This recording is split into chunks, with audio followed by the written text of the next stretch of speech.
Good afternoon to all of you. नमस्कार आप सबों को।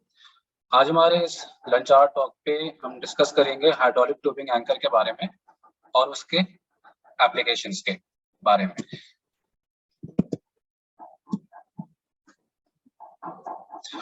तो हमारी इस प्रेजेंटेशन का एजेंडा कुछ इस तरीके का रहेगा कि सबसे पहले हम प्रॉब्लम स्टेटमेंट के बारे में डिस्कस करेंगे कि प्रॉब्लम कहाँ पे है, कैसे है और क्या हो रहा है, और उस प्रॉब्लम को हम कैसे ट्यूबिंग एंकर के थ्रू सॉल्यूशन प्रदान करेंगे।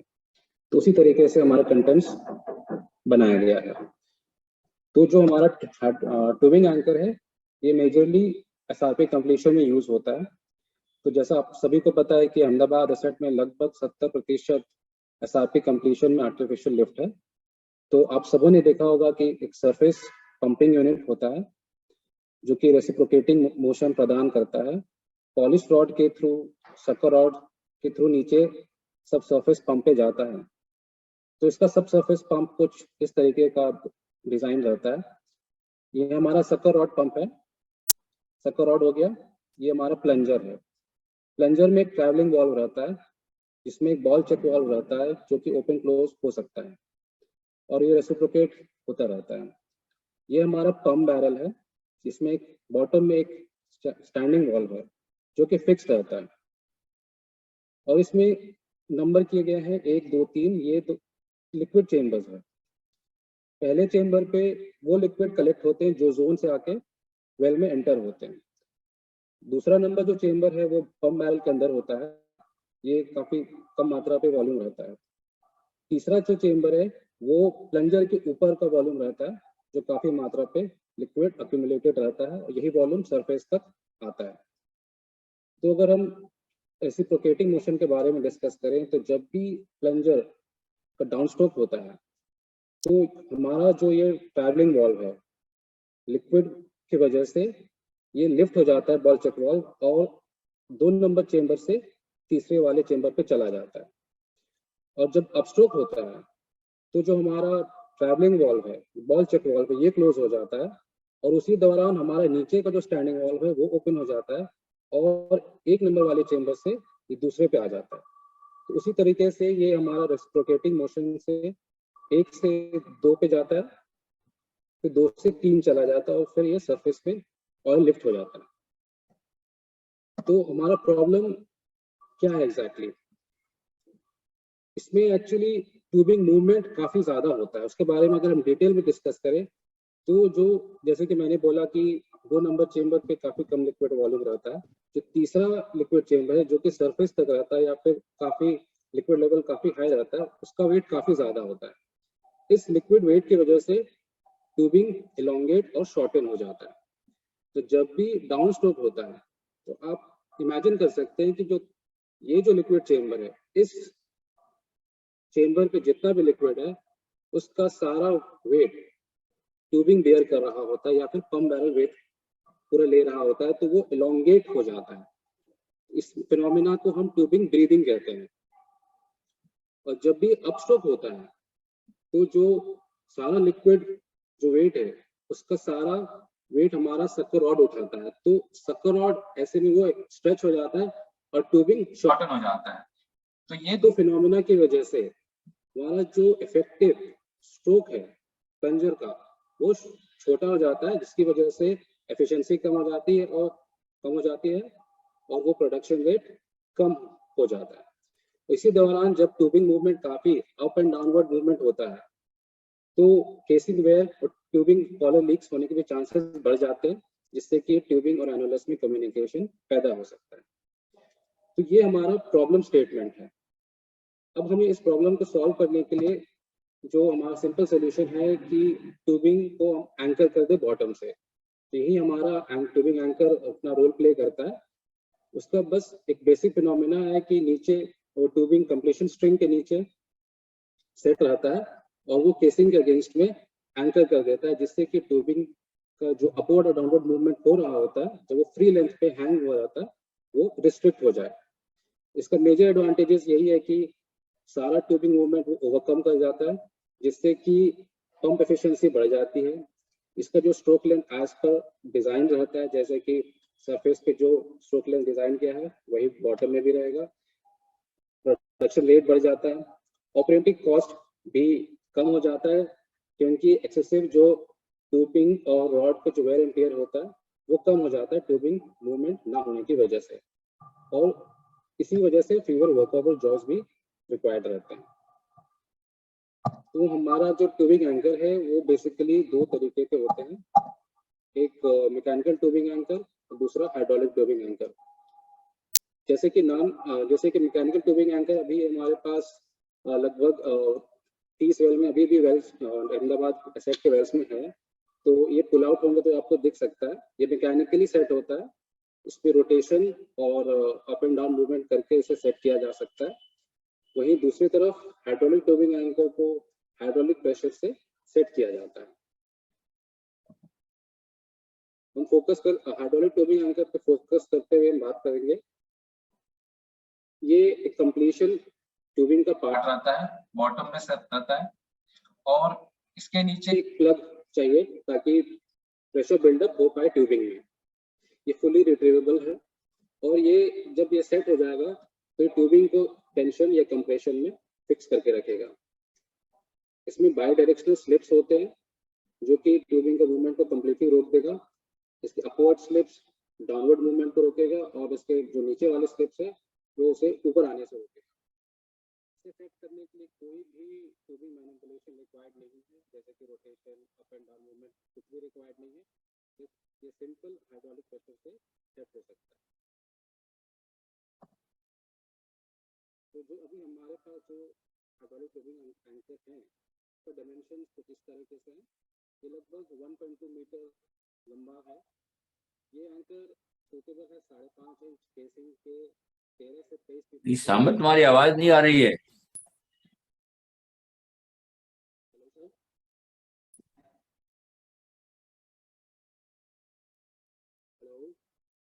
सामने तुम्हारा ऑडियो नहीं आ रहा है। एंकर अभी जैसे कि हम बात कर रहे थे हाइड्रोलिक ट्यूबिंग एंकर के बारे में, तो उसके डायमेंशंस कुछ इस तरीके से है। ये लगभग 1.2 मीटर इन लेंथ है। ये एंकर सूटेबल है 5.5 इंच केसिंग के 13 से 23 पीपीएफ केसिंग के लिए, जो कि एंटायर रेंज कवर करता है। और इसकी जो मिनिमम आईडी है जो कि मैंड्रिल में होता है, ये 2.441 इंच है, और या फिर 62 mm है, तो लगभग ट्यूबिंग आईडी के बराबर होता है। तो कोई भी इसमें आईडी का रिस्ट्रिक्शन नहीं रहेगा। बात करते हैं कि इस एंकर को हम कहाँ प्लेस कर सकते हैं। तो इसका मेन काम है कि जो फ्री लेंथ ऑफ ट्यूबिंग रहता है उसे मिनिमाइज करें। तो उसे एंकर को जितना डीप हो सके उतना नीचे इसे प्लेस करके हम सेट कर सकते हैं। अगर पंप बैरल के साथ एसआरपी कंप्लीट किया जा रहा है तो कंपल्सरीली पंप बैरल के ऊपर इसे प्लेस करना है, ताकि हाइड्रोलिक प्रेशर जो ट्यूबिंग प्रेशर है वो बिल्डअप हो सके, क्योंकि पंप बैरल के नीचे स्टैंडिंग वाल्व लगा रहता है। अगर हम उसके नीचे प्लेस करेंगे तो प्रेशर बिल्डअप एंकर को नहीं मिलेगा। वहीं अगर इंसर्ट पंप कंप्लीशन में इसे यूज कर रहे हैं तो एंकर को जितना नीचे हो सके उतना नीचे प्लेस कर सकते हैं। बॉटम में पीओपी लगा के ट्यूबिंग में प्रेशर बिल्डअप किया जा सकता है। तीसरा, अगर एसआरपी कंप्लीशन के साथ साथ अगर कंट्रोल लाइन भी यूज हो रहा है तो बता दूं कि एंकर की मैक्सिमम ओडी 114 mm है। इस वजह से केसिंग और इसकी ओडी में क्लियरेंस काफी कम हो जाता है। तो हम कोशिश कर सकते हैं कि एंकर कंट्रोल लाइन के जो मैंड्रिल है वो उसके एंकर के ऊपर से चालू हो, ताकि एंकर से थ्रू हमें कंट्रोल लाइन क्लैंप ना करना पड़े।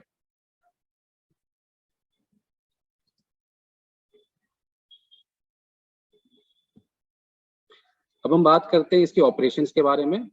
तो सबसे पहले इसे स्लोली रनिंग इन करना है, और रनिंग इन के दौरान हमें ट्यूबिंग से पंप अवॉइड करना है, क्योंकि वो सेट हो सकता है बीच में ही।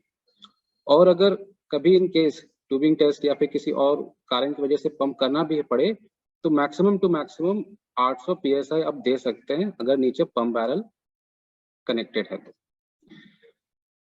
सेटिंग के लिए जब भी रनिंग इन कंप्लीट हो जाए और एंकर डिजायर्ड डेप्थ पे पहुंच जाए और कोन को रेस्ट हो गया है, ट्यूबिंग एंकर फ्लैंज सारे रेस्ट हो गए हैं। उसके बाद आप स्लोली 500 के स्टेप्स पे 2500 यानी 2500 psi तक आप प्रेशराइज करके आप छोड़ दें, इतने में ही एंकर सेट हो जाएगा। उसके बाद प्रेशर रिलीज कर दीजिए और उसके बाद आप सिंपल पुल टेस्ट करिए 1 से 2 टन का। आपको थोड़ा सा पुल महसूस होगा डोलोमीटर में, उसके बाद आप वापस रेस्ट कर दीजिए, फिर आप नॉर्मल ऑपरेशन उसके बाद का कंटिन्यू कर सकते हैं। वहीं रिलीज की बात करें तो ये रिलीज स्ट्रेट पुल पे होता है। अभी जो एंकर हमारे पास है इसे सेट किया गया है 10 टन एक्स्ट्रा पुल पे अबव स्ट्रिंग वेट, जो कि हमारे सर्विस रिस्क को ध्यान में रखते हुए थोड़ा कम किया गया है। और एक बात जो फंडामेंटल फिनोमेना है कि जब भी रिलीज होगा ये हाइड्रोलिक ट्यूबिंग एंकर, ये ट्यूबिंग एनुलस कम्युनिकेशन आपको देगा।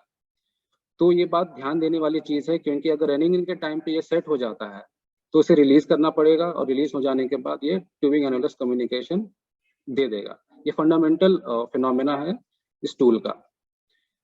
तो ये 2-4 चीजें हैं जो ध्यान देने वाली है। और अभी एक छोटा सा वीडियो है जो हमने सरफेस पे से यूज किया था और सेट किया था। तो अभी इसमें ये दो स्टेज पे सेट होता है। स्टेज 1 हमारा लगभग 1600 psi पे चालू होता है और स्टेज 2 कंप्लीट होता है 2200 psi में। तो वो आप अभी इस वीडियो में देख पाएंगे।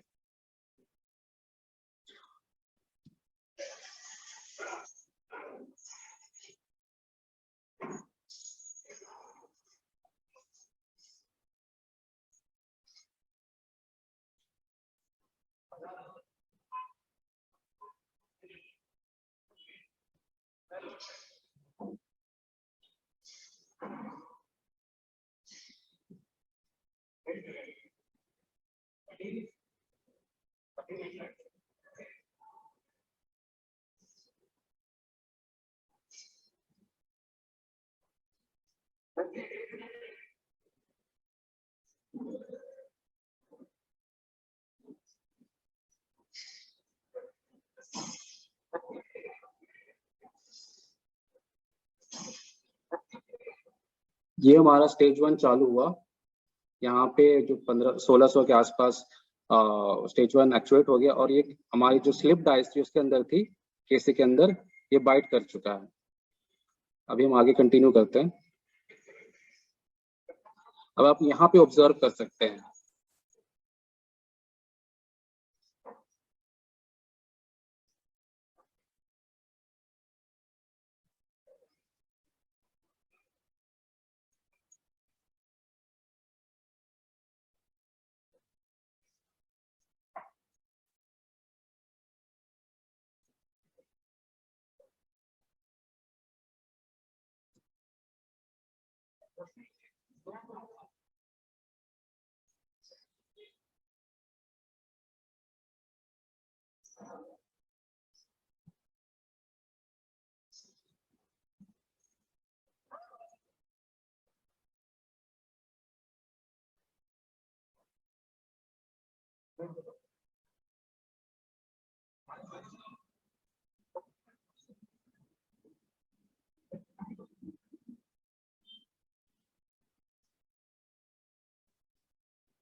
ये हमारा स्टेज 2 कंप्लीट हो गया और ये hydraulic tubing anchor completely set हो गया है।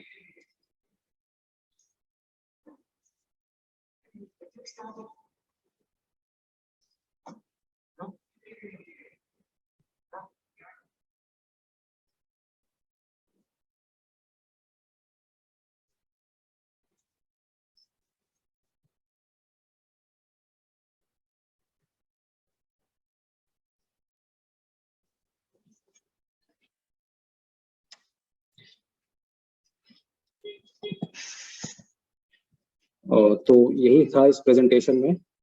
तो आप सबको कोई क्वेरीज है तो आप पूछ सकते हैं। हम हाइड्रोलिक पर क्यों होंगे? ठीक है सर मैकेनिकल को सेट करना थोड़ा सा डिफिकल्ट भी रहता है, और वो स्लिप करता था प्रोबेबली, और इसे सेट करना काफी आसान है और ये स्लिप नहीं करता है सर, मतलब कंप्लीटली ट्यूबिंग मूवमेंट को रोक पाता है। और कोई रीजन नहीं था? और प्रोबेबली तो और कोई रीजन तो नहीं था सर फिलहाल। नहीं, तुम्हारा ये हाइड्रोलिक एंकर सर्विस रिग से भी रिलीज हो जाएगी। यस सर, सर्विस रिग से रिलीज हो और जो जाए इसलिए मैकेनिकल एंकर था वो सर्विस रिग से होता नहीं था। हो सकता था, बट इसे रिलीज करने के लिए हमने रेटिंग थोड़ा कम किया है, 10 टन पे रखा है एक्स्ट्रा पुल पे। वही एक ये भी एडवांटेज है ना कि ये हमारा हाइड्रोलिक एंकर सर्विस रिग से भी स्ट्रिंग वेट से 10 टन एक्स्ट्रा में रिलीज हो जाता है, उसका कोई गारंटी नहीं है। हाँ, और कई और बार मुझे याद है फंसे भी हैं, यस सर, फंसे हैं और फंसे रोटेशन भी रिक्वायर्ड रहता है आना सर। पड़ा है।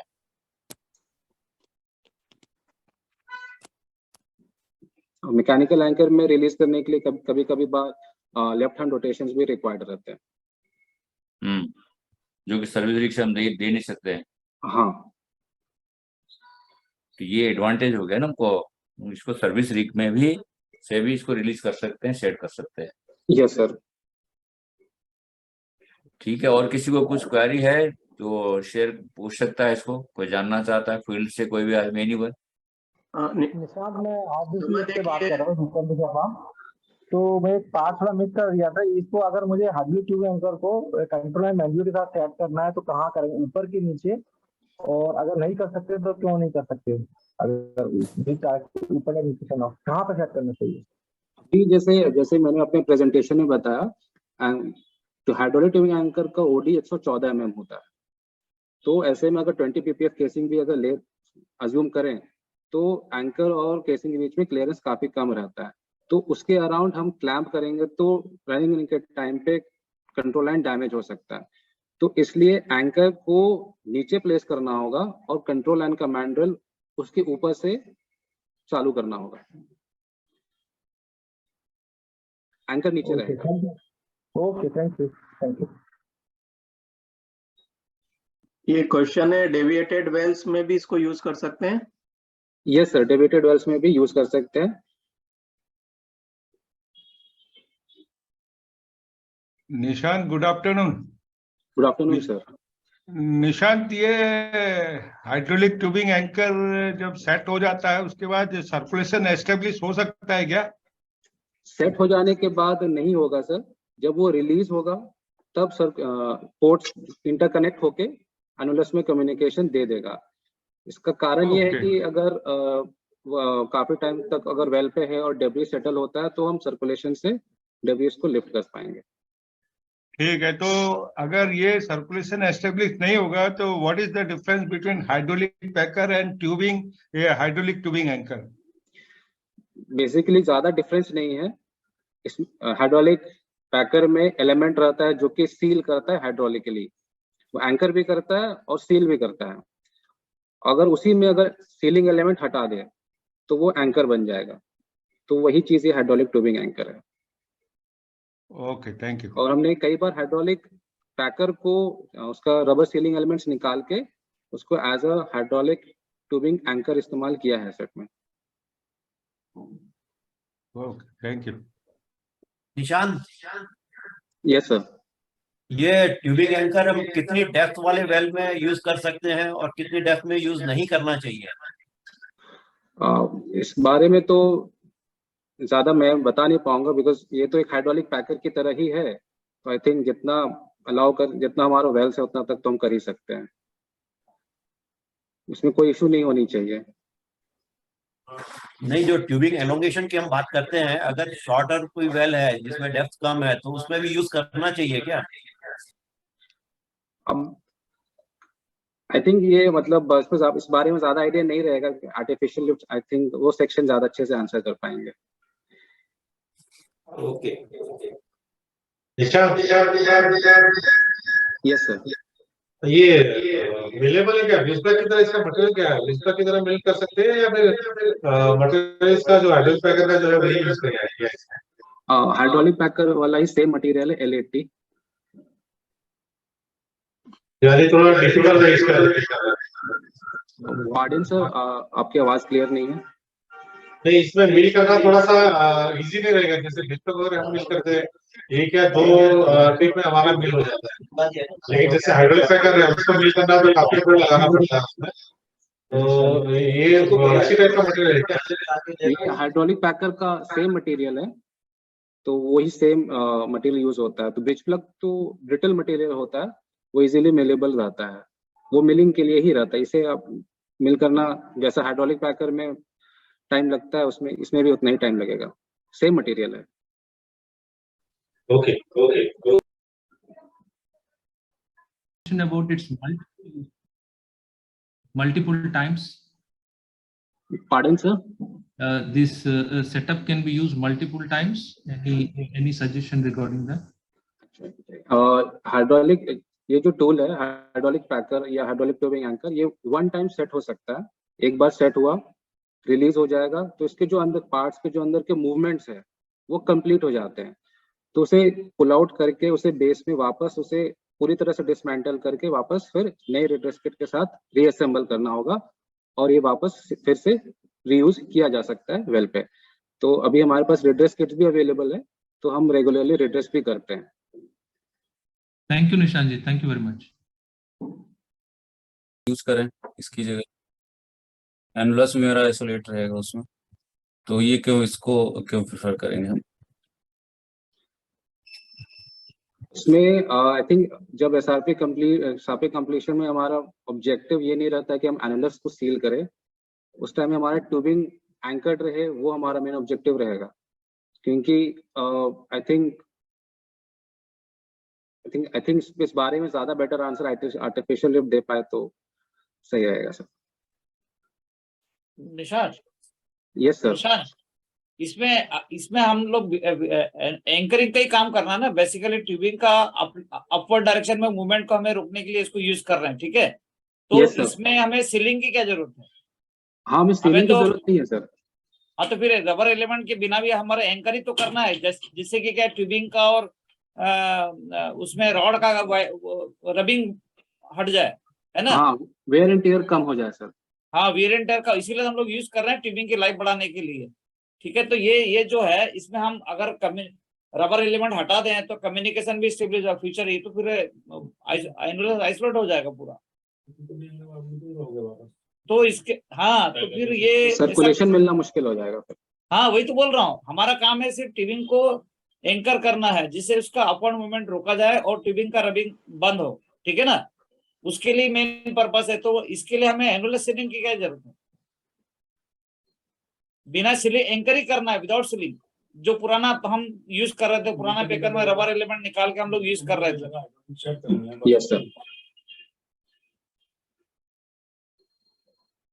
समझ में आया? मैं